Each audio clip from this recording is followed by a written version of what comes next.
Ang sarap talaga na humigop or kumain ng may sabaw kapag ganitong malamig ang panahon. At dahil nga dito sa New Zealand is first day na ng winter, so every day is malamig na, maulan, mahangin. And ayan, naisipan ko nga gumawa nitong isa sa aming pinakapaborito na seafood chowder. And kanina nga is bumili ako ng aking mga ilalagay, itong ating different kinds of fish.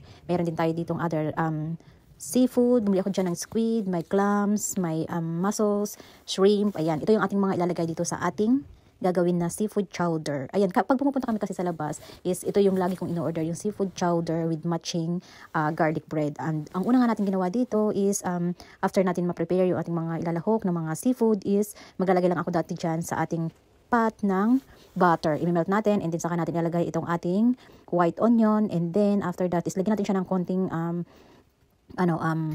flour para gagawa tayo ng roux. Ita-turn lang natin ng medyo golden brown itong ating roux and then after isa ka naman natin ilalagay yung ating liquid dito.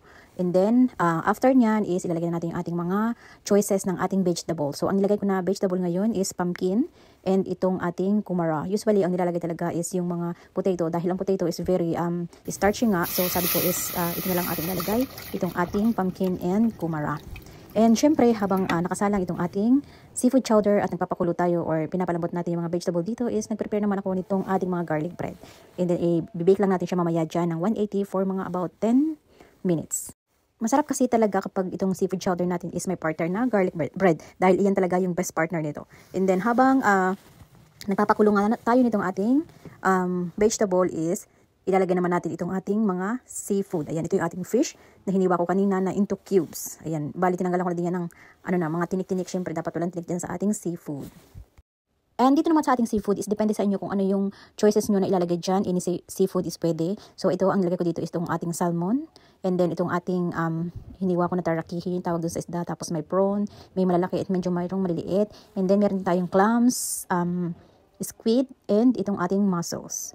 Ayan, and antayin lang natin siya na maging medyo malapot and syempre luto itong ating mga inilagay dyan ng mga seafood. It takes maybe 5 to 10 minutes bago yan maluto. And then, after natin siya maluto is syempre lalagyan naman natin siya nitong ating konti lang na heavy cream para yung lang yung flavor. Maging masarap yung flavor niya kapag may konti lang itong ating heavy cream. And then after natin mailagay itong ating heavy cream is ipapakuluan lang natin siya dyan ng mga another 3 to 5 minutes and then lalagyan natin siya ng salt and pepper to taste. And then after nyan is ayan, ready to serve with the matching itong ating garlic bread. And ayun lang guys, thank you for watching. Hope you like it. Please don't forget to share and follow na din and see you again later for my next videos. Bye-bye!